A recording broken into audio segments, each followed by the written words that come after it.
matter of the people of the state of Michigan versus Seninta Parks. Docket number is 23-05566FC.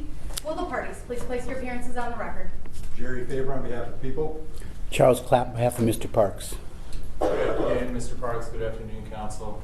Mr. Faber, have you had the opportunity to review the pre-sentence report? Yes, sir. You have. All right. No additions or corrections. Is there a victim present today? I have, the victim is deceased, Your Honor. I have two victim representatives, the victim's mother and the victim's aunt, who wish to address the court at the appropriate time. I will hear from it now. Thank you.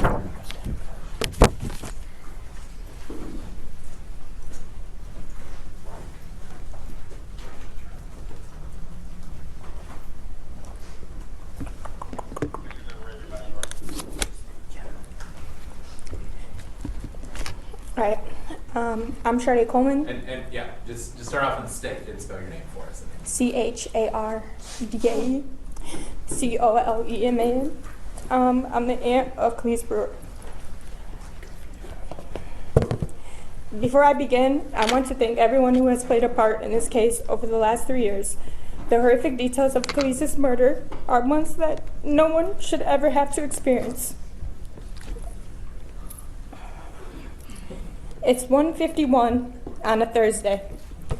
Khalise should be sitting in her classroom, learning, making new friends, and being an innocent 5-year-old. But instead, we are here. You were supposed to be her provider. You were supposed to protect her. You were supposed to love her. Instead, you are her killer. You should have been taking her to father-daughter dances. You should have been attending school conferences. You should be bringing her roses on special occasions. Instead, you brutally ended her life. Because of you, the only roses she will ever receive were for her funeral. Because of you, she will have no dances, birthdays, or school events. Because of you, we will never experience her huge smile again. I have always heard stories of other victims reading the victim impact statement and during that moment forgiving the person. I've always wondered if I'd be able to forgive someone who committed such a horrid crime, not knowing that one day I'd be giving a statement myself. I guess I'll never understand how they were able to find it in their hearts to forgive, because over the past 3 years, I wanted nothing more than you to pay for what you have done. Courtroom justice is only the beginning of what we want. We want prison justice. I hope everything we've ever heard about and what happens to lowlifes like you who hurt children is true. And Big Bubba is everything the movies have made him out to be. This has been a never-ending nightmare for my family. I want nothing more for that smile to be wiped off your face and for you to feel even a portion of what we felt since you took Khalise's life. I know that feeling won't come from your own guilt or regret, but I hope you feel every bit of discomfort, fear, and pain from everything the prison system has to offer killers like you who have brutally murdered their own children. Did you want to speak also, ma'am? Yes. Can you state your name, please? KAMBRIABREWER.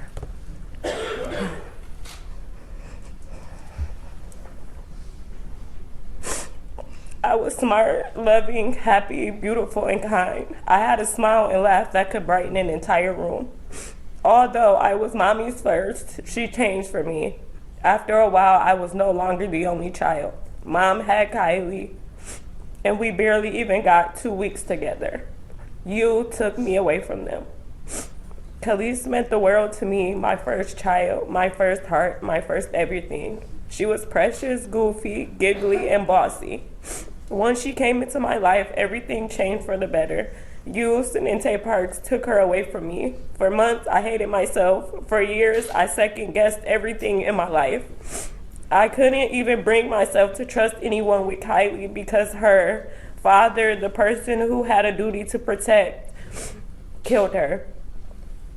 How will Kylie feel when she is old enough to understand this? What impact will this have on her life? Every night I pray to dream of her because that will be the closest I will ever the closest I will ever get to be next to her again.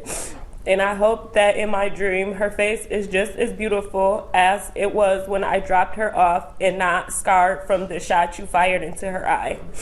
The only plausible punishment would be life, a life for life. Every time I try to believe I have forgiven you, I am reminded of that fatal shot you fired into her beautiful face. That's it. Thank you. Thank you both. Thank you. Good job. Mr. Faber, do you have anything else to add? I can't speak any better than the family, Your Honor. This was an unimaginably horrific crime. It is deserving of the maximum penalty the court can impose. Mr. Clapp, you had the opportunity to read, review, and discuss the pre-sentence report. We have, Your Honor. Do you have any additions, corrections, or challenges to the report? No, Your Honor. Or to the guidelines? No, Your Honor. Thank you. Is there anything you'd like to say on behalf of your client? Your Honor, this is a tragic, awful case. Mr. Parks is remorseful and very sad for what happened. He has, as the court would know from this case, has multiple mental health issues that necessitated him actually being found incompetent for many, many months.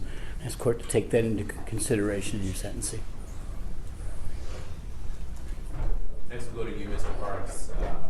Have you had the opportunity to read, review, and discuss the pre-sentence report with your attorney? Yeah. Is there anything that you'd like to say before I impose sentence today? Yeah, I just like to say I sincerely apologize to Brewer and her family, to my family, you know, to the courts, and that's it for real. Thank you.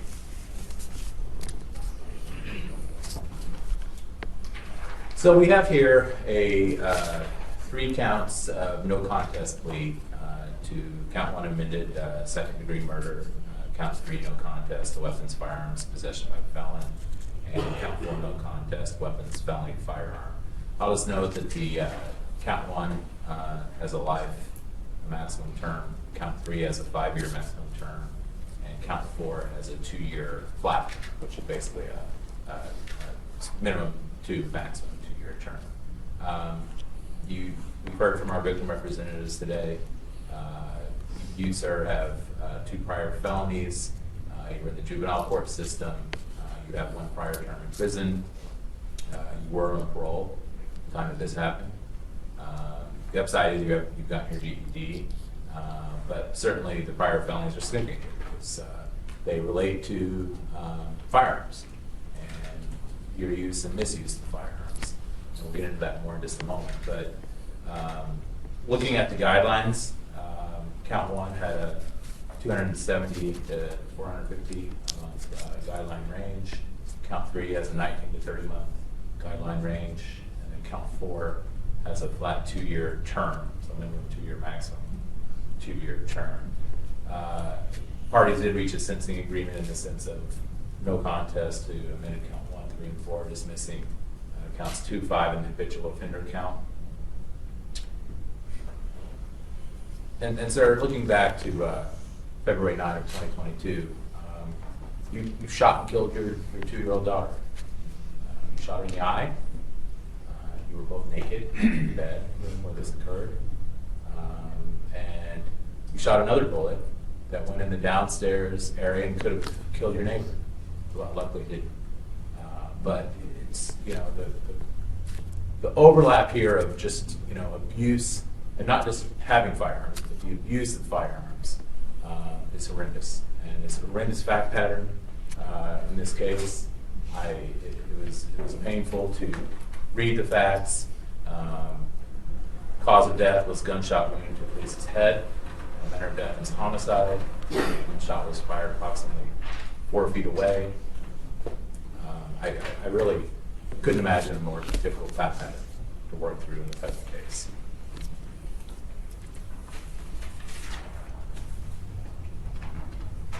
Based on the sentencing guidelines that I've just discussed, statutory maximums, the facts of the case, and the underlying circumstances that I've reviewed involved here, defendant must first serve a 2-year flat term, which is a minimum of 2 years, maximum 2 years on the felony firearm count.